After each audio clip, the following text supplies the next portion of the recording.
Praise the lord. యేసుక్రీస్తు నామములో మీ అందరికీ శుభములు తెలియజేస్తూ ఉన్నాను. ఈరోజు మనం ధ్యానించుకోబోయేటువంటి వాక్యము దైవికమైనటువంటి ఆరోగ్యంలో మార అంటే చేదు మధురంగా మార్చబడినటువంటి విషయాన్ని మనం ధ్యానం చేసుకోబోతున్నాం. నిర్గమకాండం 15వ అధ్యాయం 23 నుంచి 26 వచనాల వరకు మనం చదివినట్లయితే,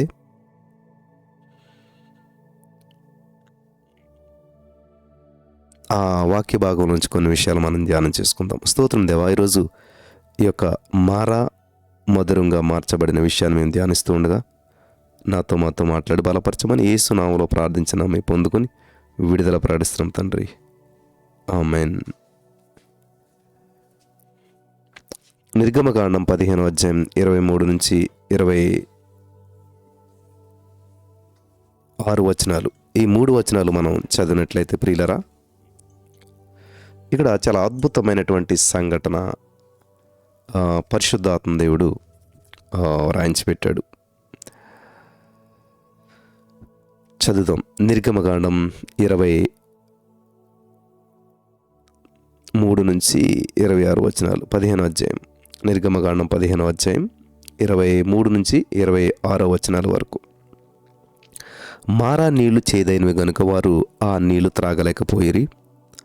అందువలన దానికి మారా అని పేరు పెట్టి కదిలారు అని పేరు కలిగింది.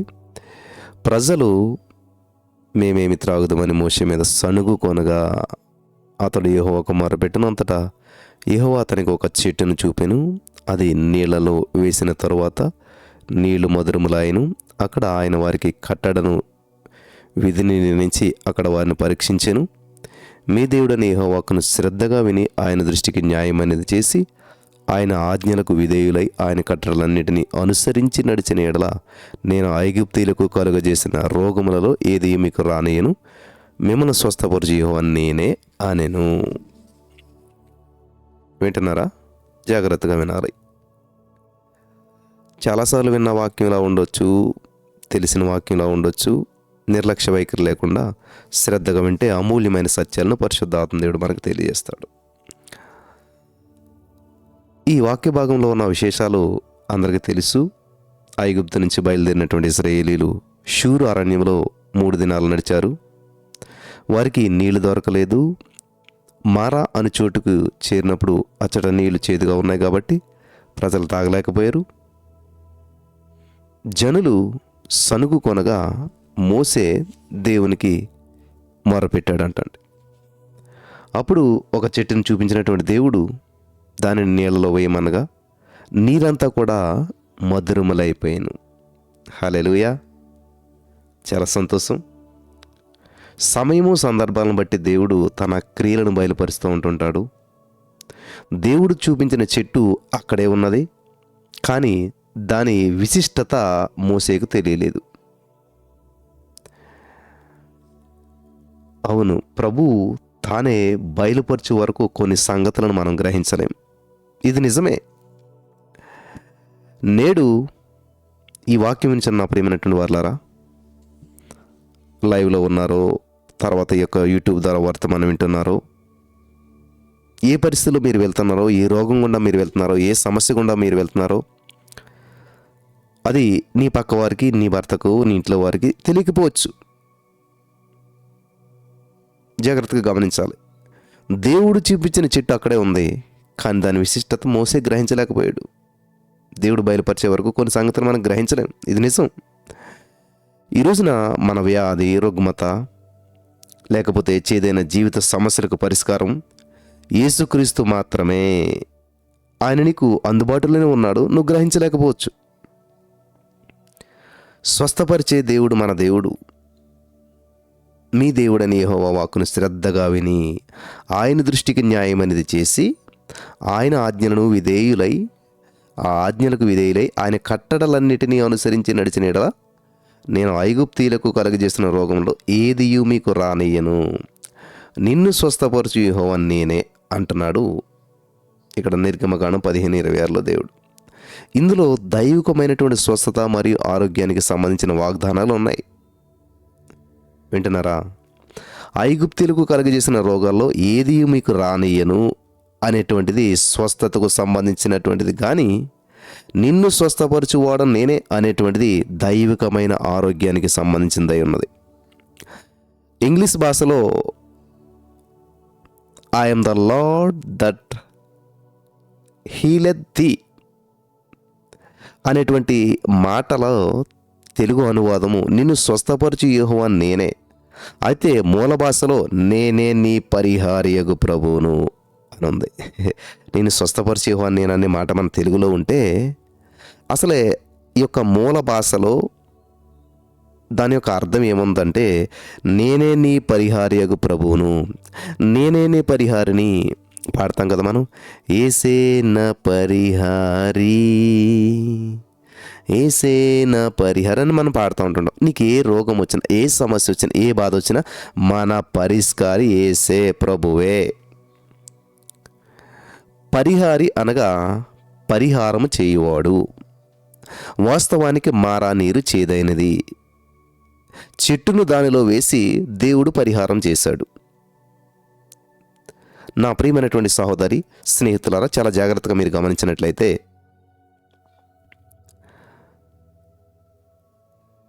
యేసుక్రీస్తే నీ పరిహారి. పరిహారం నిమిత్తం అటు ఇటు పరిగెత్తొద్దు. యేసుక్రీస్తు ప్రభువారే మన పరిహారమై ఉన్నాడు. ఇంకొక 2 సంఘటనలు మీ మధ్యకి తీసుకొని వస్తాను, అప్పుడు మీకు బాగా అర్థమవుతుంది.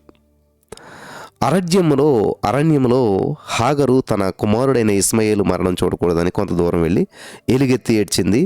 తక్షణం దేవుడు ఒక నీటి ఊటను చూపించాడు.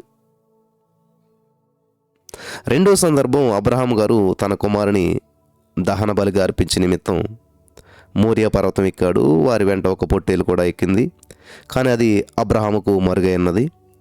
ఎప్పుడైతే దేవుడు కత్తిని పట్టుకొని ఉన్నటువంటి అబ్రహామును అడ్డగించాడో, అప్పుడే ముండ్ల పొలలో చిక్కుని ఉన్నటువంటి పొట్టేలు కనబడ్డది. దానిని ఇస్సాకు స్థానంలో బలిగా అబ్రహాం అర్పించాడు. వింటున్నారా ప్రియులారా? ఇక్కడ ఈ 2 సందర్భాల్లో కూడా చూసినట్లయితే అక్కడే ఉంది సమస్యకు పరిష్కారం, కానీ వాళ్ళు గ్రహించలేదు. ఇక్కడ అరణ్యంలో హాగరు కుమారుడు ఏడుస్తున్నాడు కాబట్టి నీటి బుగ్గను దేవుడు పుట్టించలేదు. ఆల్రెడీ నీటి బుగ్గ ఎప్పుడో ముందే ఉన్నది, వారు వెళ్ళక ముందే.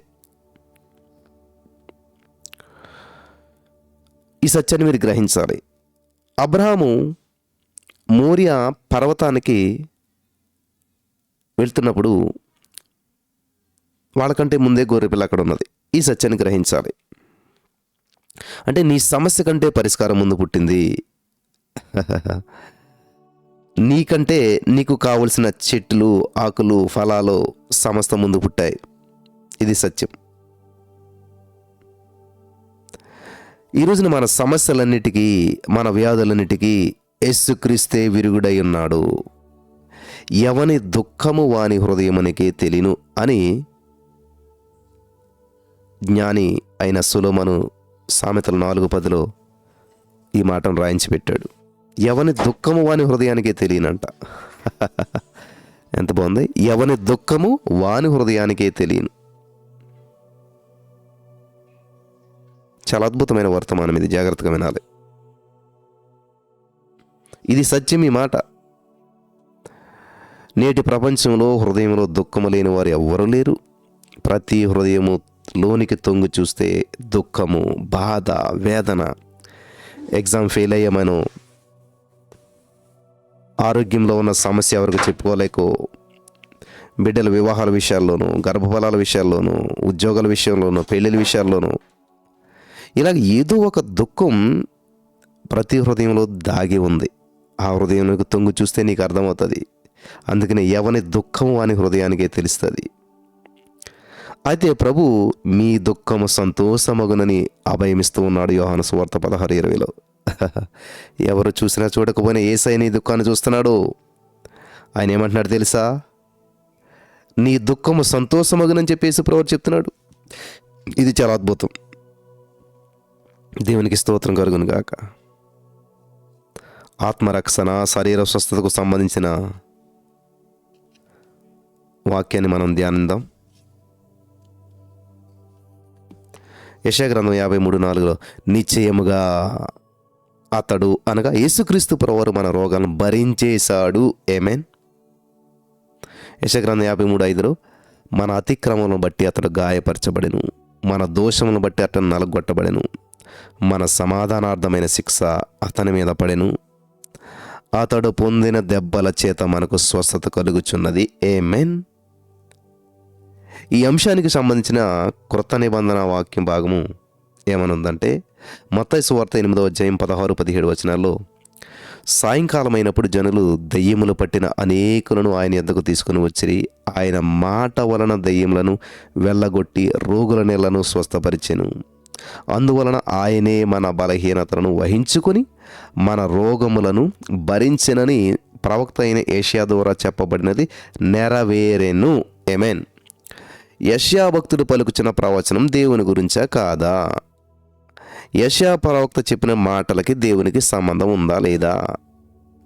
అవి యేసయ్య గురించిన మాటలా కాదా అనేటువంటి క్లారిటీ కోసం మత్తయి గారు అవే మాటలను అవే ప్రవచనాన్ని ఎత్తి చూపించి ఇక్కడ నెరవేర్చబడ్డాయి అని చెప్పి స్పష్టంగా ఇక్కడ తెలియజేస్తూ ఉన్నాడు. ఆమేన్. ఈ రోజున ఈ మాటలు వింటున్న ప్రియమైనటువంటి సహోదరి స్నేహితులారా, నీ జీవితం మారా అనేటువంటి అనుభవంలో ఉన్నదా? చేదుగా ఉన్నదా? నీ జీవితం నీకు జీవించడానికి ఉపయోగపడటం లేదా? నీ జీవితం నీకు అంతా చేదుగా అనిపిస్తుందా? నీ జీవితం పట్ల నీకు ఒక విధమైనటువంటి అసహ్యత మొదలైందా?